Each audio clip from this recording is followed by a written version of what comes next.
falar de bioquímica, vou falar de exames laboratoriais. E agora, como vai ser a cabecinha de vocês? Mas olha, eu tenho certeza que aí no final dessa aula de hoje vai virar uma chave na cabeça de vocês e vocês vão começar a ter resultados incríveis. Eu vou começar fazendo uma pergunta. Levanta a mão quem aí já avalia os exames laboratoriais na sua consulta. Uau!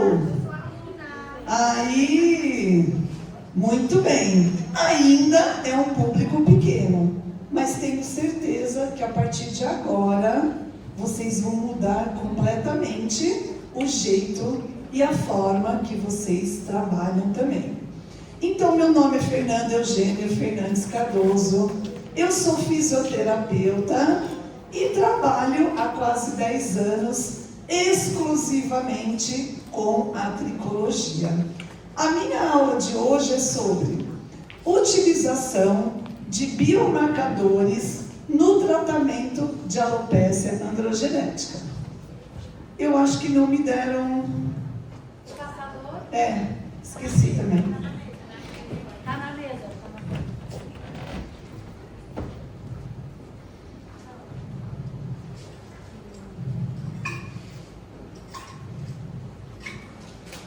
Vamos lá então.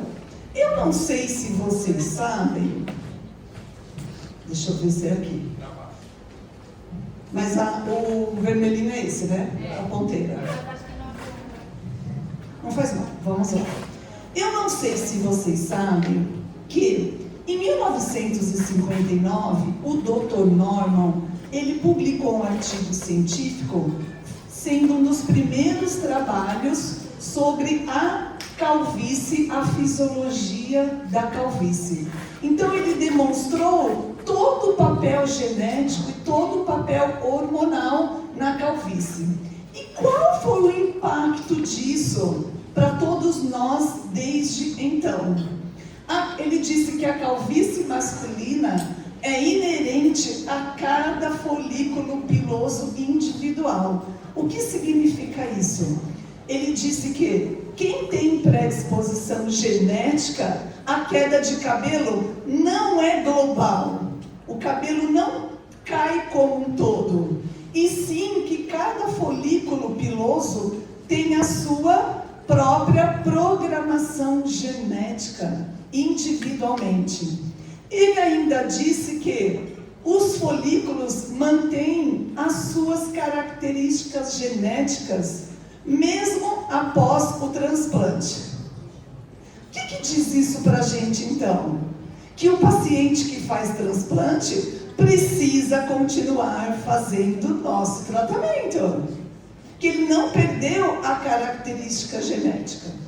E lá em 1959, o Dr. Norman, ele disse ainda que a alopécia areata e as alopécias cicatriciais não são passíveis de transplante capilar. E aí, esse trabalho é a base científica de tudo que nós fazemos hoje e de tudo que nós aprendemos. Então, ficou muito claro que essa aguinha é minha? Sim. Ficou muito claro que todos vocês aí já sabem, né? Todos os cursos que nós fazemos sobre a fisiopatologia da alopecia androgenética. Então, para quem tem predisposição, a testosterona sofre ação de uma enzima chamada 5-alfa-redutase e aumenta a produção do DHT. Está muito claro para todo mundo isso? Respondem aqui para mim. Está tudo muito claro? Vocês concordam então que a gente já descobriu o tratamento? Acabou! Concordam? Porque se eu pensar nisso, ficou muito fácil de eu tratar o meu paciente. Por quê? É só eu entrar com moduladores de 5-alfa-redutase. Se nós seguirmos 100% a patologia da calvície, a gente já resolveu o problema. Vocês já pensaram nisso? Se afina o cabelo, provocado pelo DHT, se aumenta a oleosidade, que é provocado pelo aumento do DHT, se é uma doença inflamatória, e quem está fazendo isso? É essa expressão da 5-alfa-redutase, e eu modulo, acabou, gente, está tudo certo. Então a gente pega a nossa bolsa e a gente vai embora, que está tudo resolvido. Aí eu me pergunto, se está tudo certo a fisiopatologia, por que nós não temos resultados expressivos? Vocês já se perguntaram isso? Por que nós não temos tanto resultado assim? Assim, se a fisiopatologia me mostra que é só eu fazer modulação da 5-alfa-redutase. Por que nós não temos então? Porque a alopecia androgenética é uma condição multifatorial. Não é somente fazendo a modulação da 5-alfa-redutase, porque vários fatores estão envolvidos. Tem influência do DHT, tem uma inflamação perifolicular, é sim uma alteração na microcirculação, é sim, tem uma questão de fibrose. Então, o folículo também tem uma disfunção mitocondrial. E quem tem afinamento, chega a menos nutrição lá no folículo. Então, olha que louco isso.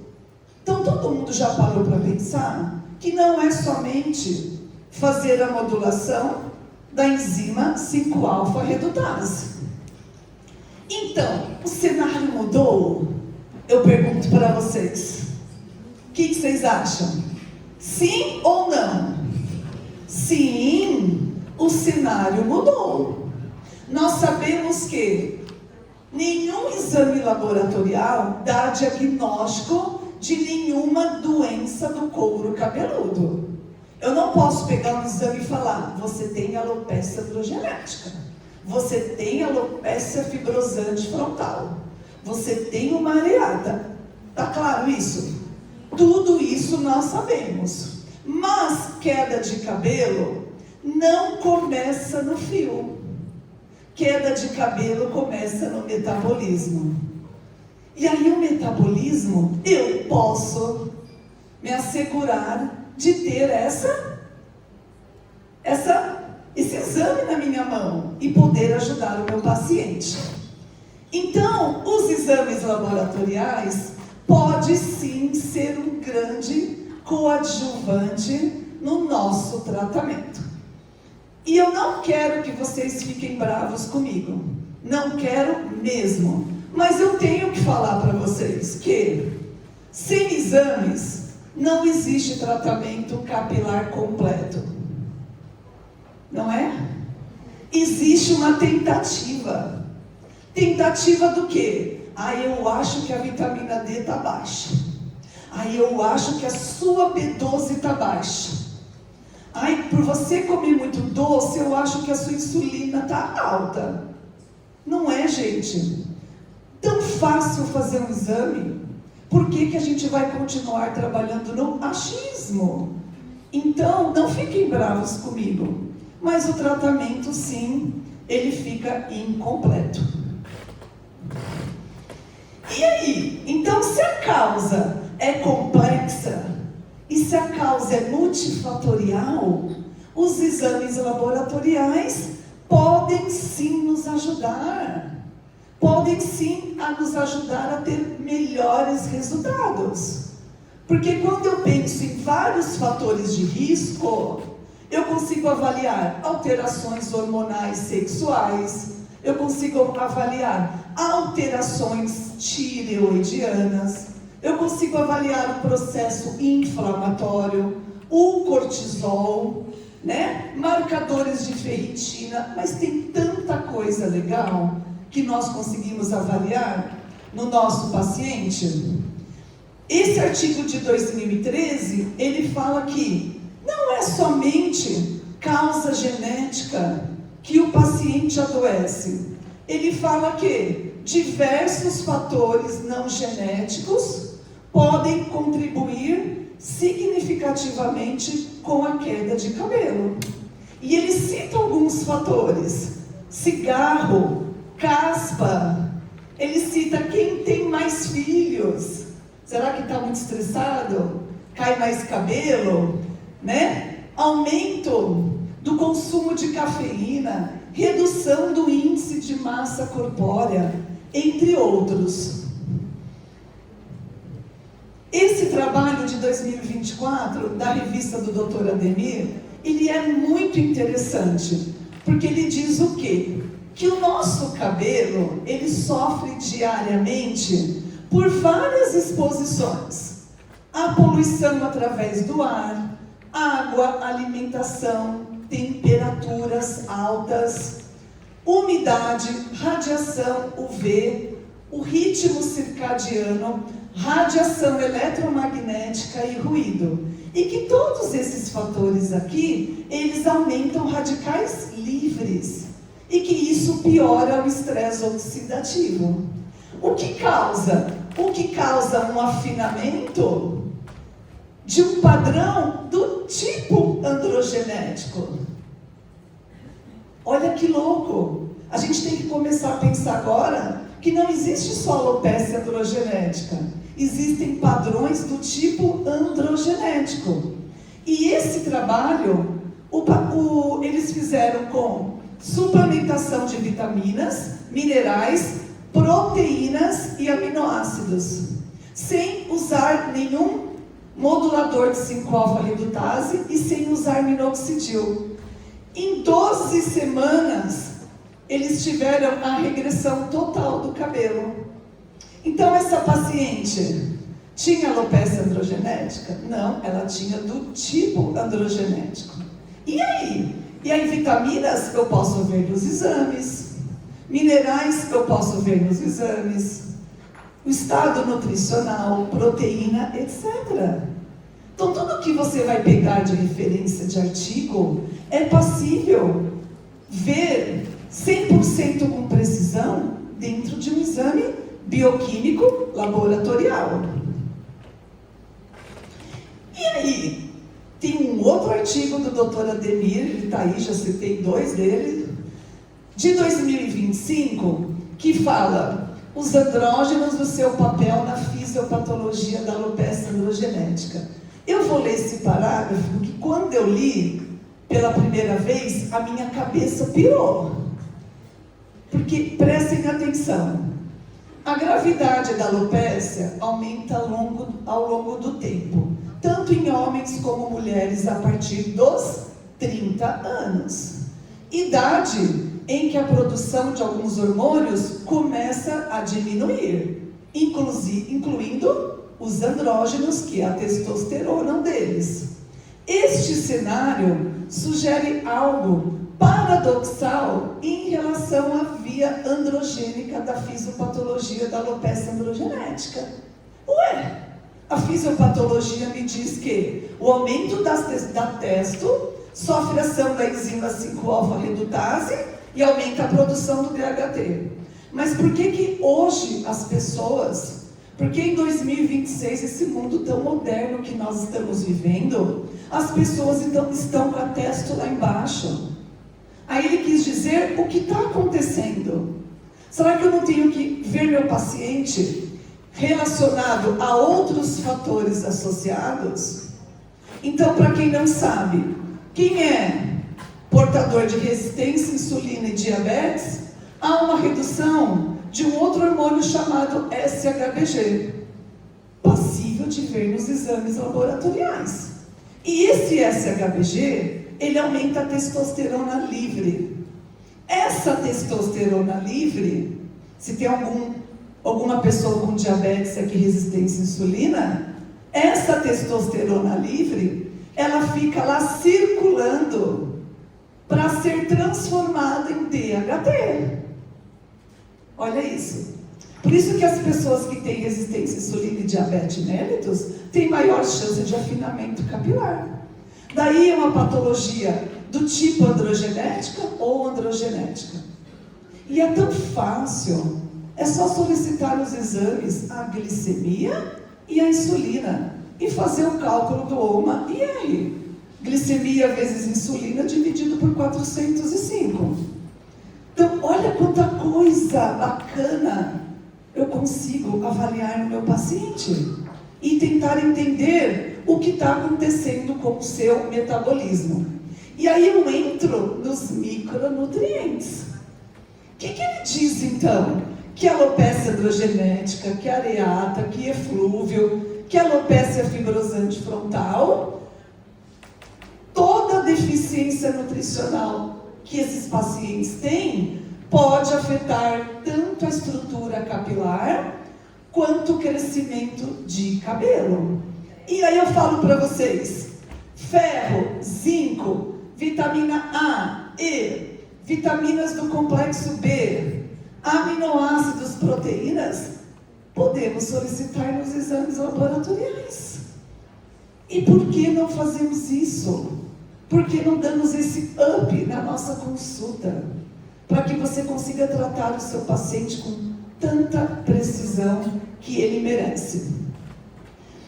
Esse artigo ainda destaca a vitamina D, né? Eu não sei se vocês prescrevem, mas nenhum paciente meu sai do meu consultório sem eu prescrever a vitamina D. Eu tenho resultados incríveis no aumento da espessura do fio.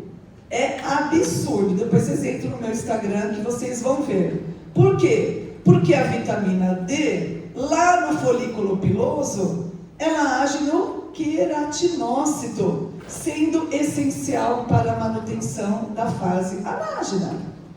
E não adianta vir com vitamina D de 20 e falar que tá bom. Não tá bom. Para o cabelo é acima de 50. Anotem aí, acima de 50. Aí meus pacientes chegam para mim e falam, Fernanda, mas eu fui no médico e ele falou que eu estou dentro da referência. Tá tudo bem, você está dentro da referência numérica, você está dentro de um valor matemático, mas para o cabelo, para mim, não tá bom. Essa é a explicação que eu dou. Então vamos suplementar? Com certeza. E aí nós entramos no ferro e na ferritina. A ferritina é o principal marcador de deficiência desse mineral. Tá? A ferritina significa o estoque de ferro. Se não tem ferro lá no estoque, lá no fígado, todos os órgãos vão sentir a sua deficiência. Primeira causa de ferritina baixa, menstruação. Né? Nós mulheres menstruamos todo o mês. A medula óssea, ela demora 120 dias para sua regeneração. Nem dá tempo para formar hemoglobina e hematócrito. No outro mês a gente está menstruando de novo. E no outro mês a gente está menstruando de novo.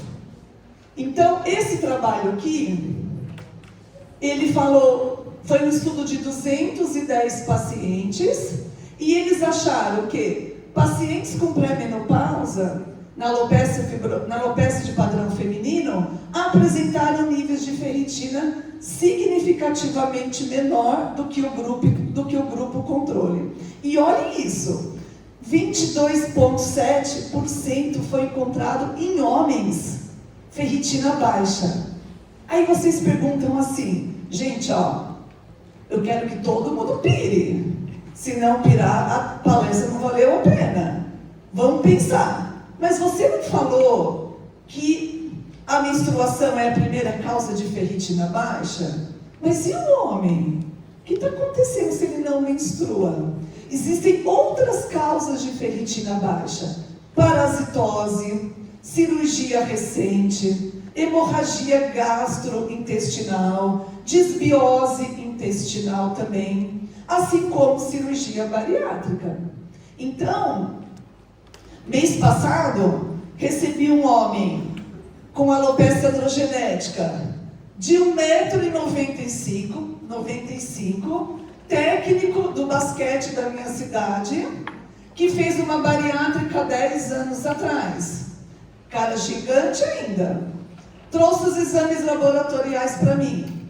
Eu caí dura. Eu falei para ele, como é que você está de pé? Como é que você está levantando da cama todo dia? 10 de ferritina. 10 para um homem. Tá? Então é muito grave. Então se eu não melhorasse isso, como que eu iria melhorar o afinamento capilar dele?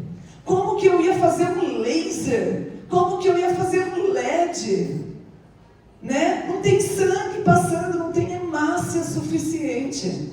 E eu preciso de um hemograma ok para eu fazer um LED, para eu fazer um laser, para eu mandar energia para a mitocôndria. Olha que louco! Olha tudo isso, que incrível! E a ferritina, menor de 70, já é deficiente, tanto em homem como mulher. Anotem aí, ferritina menor de 40, somente administração endovenosa. Não adianta suplementação oral. Demora mais de 1 ano, mais de 2 anos. E fora que ela causa uma constipação. Aí eu trouxe esse desenho aqui para vocês, porque eu acho que tem uma informação que vocês não sabem. Tá com ferro baixo? Come melhor, não é isso? Come feijão, come caldinho de feijão. Brócolis tem ferro. Oi? Espinafre tem beterraba? Espinafre tem ferro. E aí?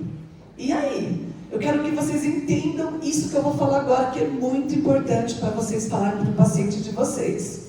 Existem 2 tipos de ferro.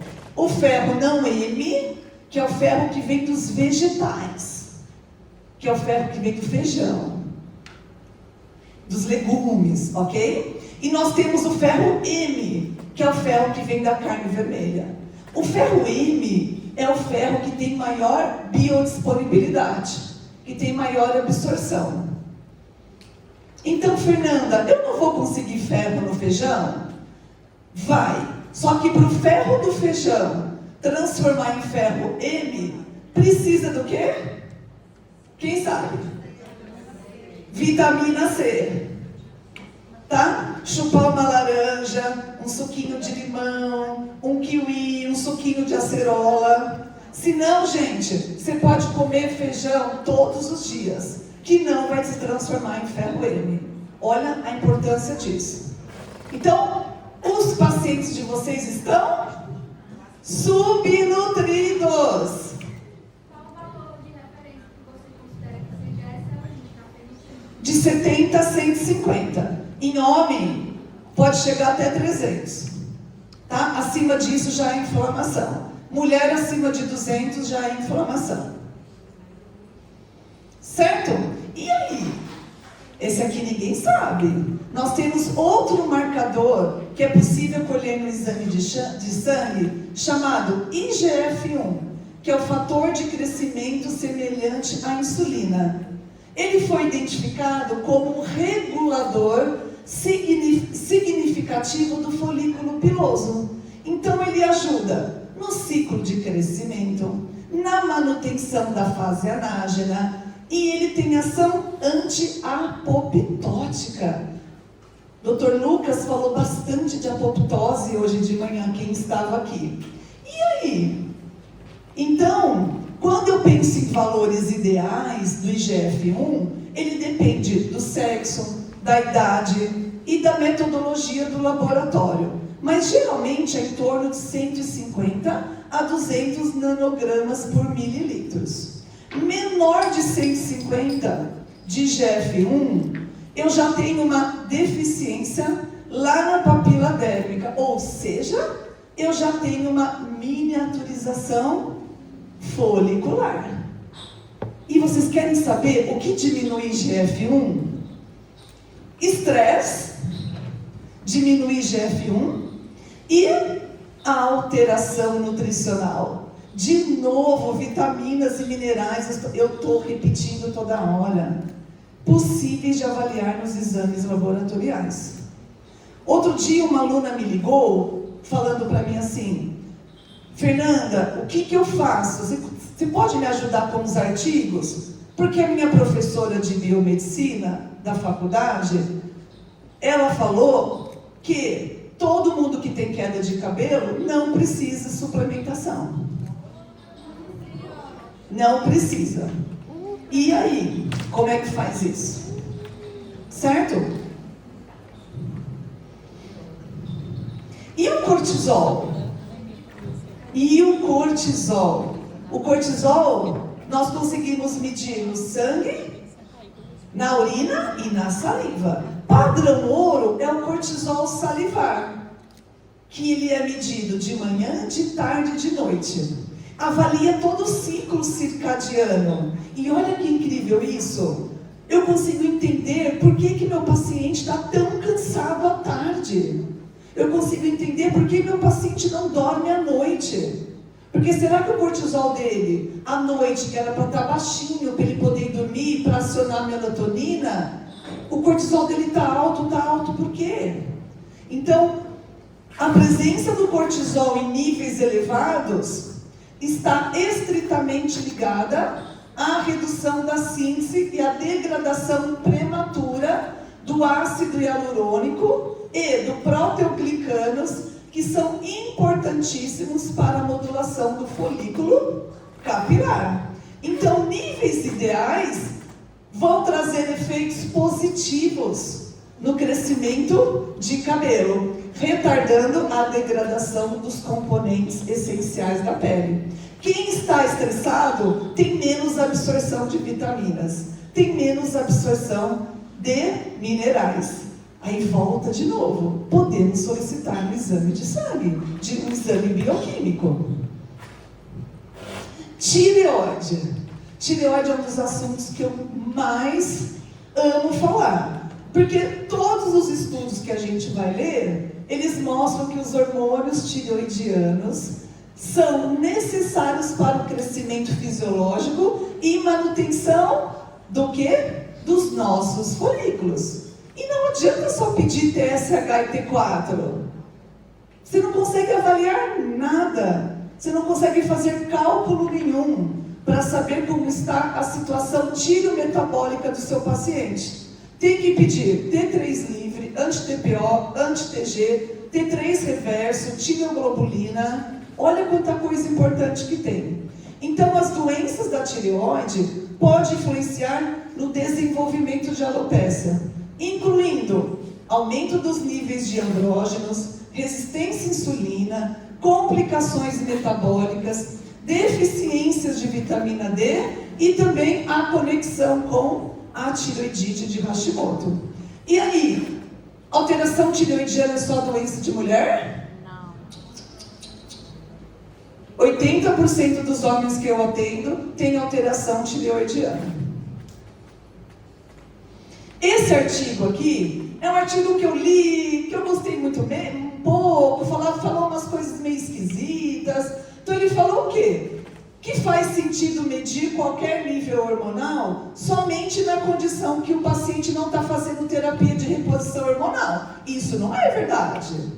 Se tem um paciente nosso fazendo intramuscular de testosterona, eu quero mostrar para ele o aumento dele, do DHT que ele teve na corrente sanguínea e o quanto isso está prejudicando. E quem faz estradiol e progesterona? Que começou a fazer na menopausa e o cabelo está despencando. Será que aquela lá é a dose certa que o paciente está fazendo? Então esse artigo aí, ele ficou um pouco confuso para mim, mas eu trouxe para a gente começar a refletir. E ele ainda fala que exames laboratoriais nos homens são geralmente desnecessários, mas podem ser requeridos antes de iniciar o tratamento. Ué, é desnecessário, mas pode pedir? Né? Não teve muito sentido. Inflamação. Então, a inflamação, nós sabemos que ela está presente em todos os subtipos de queda. Seja ela pelo eflúvio, pela areata, pela alopecia androgenética. E o infiltrado inflamatório e a fibrose na alopecia androgenética reduzem a proporção anágena-telógena significativamente. E nós temos inúmeros marcadores inflamatórios que nós podemos solicitar no exame de sangue. PCR, VHS, fibrinogênio, insulina, gama-GT, a própria ferritina como marcador inflamatório. Então, a inflamação é um fator determinante na transição da fase anágena para a fase telógena. E aí, níveis altos de insulina podem aumentar a produção de DHT e causar uma hipóxia no tecido folicular. Então, quem tem a insulina alta vai ter uma disfunção endotelial, causando uma vasoconstrição. Vai ter um desequilíbrio das adipocinas. E a resistência à insulina prejudica ativamente a absorção da vitamina D, do ferro e do zinco. Então, olha isso, gente. Quanta coisa importante que a gente pode ver e pedir. Então, não é só uma glicemia. A glicemia não quer dizer nada. Tem que entender sobre a insulina, sobre a hemoglobina glicada. Esse trabalho de 2026 foi sobre a descoberta de novos biomarcadores e alvos terapêuticos para a alopecia androgenética por meio da regulação metabólica. Olha como as coisas estão evoluindo.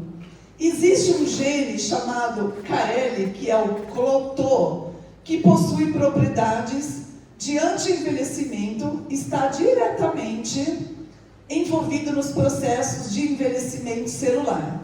Que na alopecia androgenética, células da papila dérmica apresentam esse envelhecimento também, precoce inclusive, e aumento das interleucinas 6, o que prejudica a função das células tronco. Folículos envelhecidos têm menor capacidade de iniciar a fase anágena, a fase de crescimento. Então, esse KL é um fator de anti-envelhecimento com propriedades antioxidantes e anti-inflamatórias. E na alopecia androgenética, a expressão do KL está reduzida, sugerindo defesa celular prejudicada e envelhecimento acelerado. Então, nós temos um afinamento e um folículo velho, envelhecido, precisando do quê? De antioxidantes. Olha isso. Como consequência biológica, essa desregulação resulta em estresse oxidativo, senescência precoce e regressão do folículo. Os achados ampliam a compressão da alopécia e podem ter outros biomarcadores e outros alvos terapêuticos de tratamento. Esse artigo que foi publicado agora, em janeiro de 2026, também falou que a alopecia androgenética não é somente o DHT. Então, olha, agora, 2026, a gente já está vendo que o cenário mudou, que tudo mudou, e que nós não podemos mais ficar para trás. Que a alopecia androgenética envolve inflamação, metabolismo celular e microambiente prejudicado. E vários fatores nós podemos ver nos exames laboratoriais. Que não é o único gene. Múltiplas vias estão envolvidas. Que essa miniaturização que acontece no folículo, ela é multifatorial. Disfunção metabólica no bulbo capilar. Tem um bulbo capilar ali sofrendo com todas as alterações metabólicas que nós nos encontramos. E aí existe um paradigma antigo. Excesso de DHT, esse artigo fala que pode ser incompleto. Olha como as coisas estão mudando para a gente. Que anti-inflamatório e terapias antifibróticas ganham relevância. Então, a androgenética é uma doença biológica complexa e não apenas hormonal. Intervenção precoce é fundamental. Vocês estão utilizando esse recurso nas redes sociais de vocês? Tratar precocemente é o que vai dar certo, por causa do envelhecimento do folículo, tá? Tratamento futuro não será apenas com anti-androgênico. A maioria dos meus resultados hoje, eu não entro mais com modulador de 5-alfa-redutase. Porque eu já saquei isso daí, ó, e tem muita coisa envolvida depois que eu fui estudar muito sobre exames laboratoriais. Que a abordagem moderna envolve hormonal, imunológica, metabólica e regenerativa. E aí entra o último marcador. Vocês já ouviram falar de metabolômica? Terminei minha pós-graduação ano passado de metabolômica. É a ciência emergente que analisa de forma abrangente os metabólitos. Então ela avalia as disfunções hormonais, as alterações nutricionais, avalia disbiose, avalia precocemente como está seu metabolismo antes de você ter sintomas. Se eu consigo te tratar antes de ter sintomas, você não vai ter a doença, né? Então ela fornece uma compreensão completa dos processos biológicos. Por quê? Porque toda doença começa no desequilíbrio metabólico do nosso paciente. E aí, pessoal? Será que o cenário mudou? Será que tudo mudou? Exames laboratoriais não é referência funcional. A gente precisa melhorar tudo que nós fazemos hoje. Então, o cenário mudou. O jeito que vocês tratam mudou. O jeito que vocês raciocinam mudou. Então, quando tudo muda, quando o jeito de vocês pensarem muda, vocês começam a ter esses resultados aqui.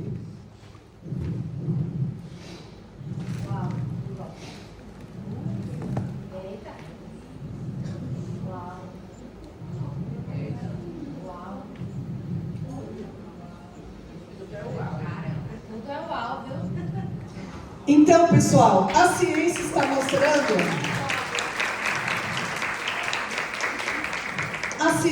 mostrando que a alopecia é parte de um sistema biológico muito maior que isso. Então, nós temos hoje exame laboratorial, teste genético capilar, o estudo da metabolômica, certo? E aí, finalizando, eu trouxe um presente para vocês, para quem não fez meu curso ainda, de exames laboratoriais para terapeuta capilar e tricologista, específico para vocês, 35% de desconto para quem comprar amanhã, tipo vai sair 12 parcelas de R$40, uma coisa assim. Tem um encontro mensal comigo e também tem a aula de teste genético capilar. Tá bom? Então, estão todos convidados, eu agradeço imensamente o convite, espero que eu consegui virar a chavinha aí da maneira que vocês atendem os pacientes de vocês. Então, obrigada.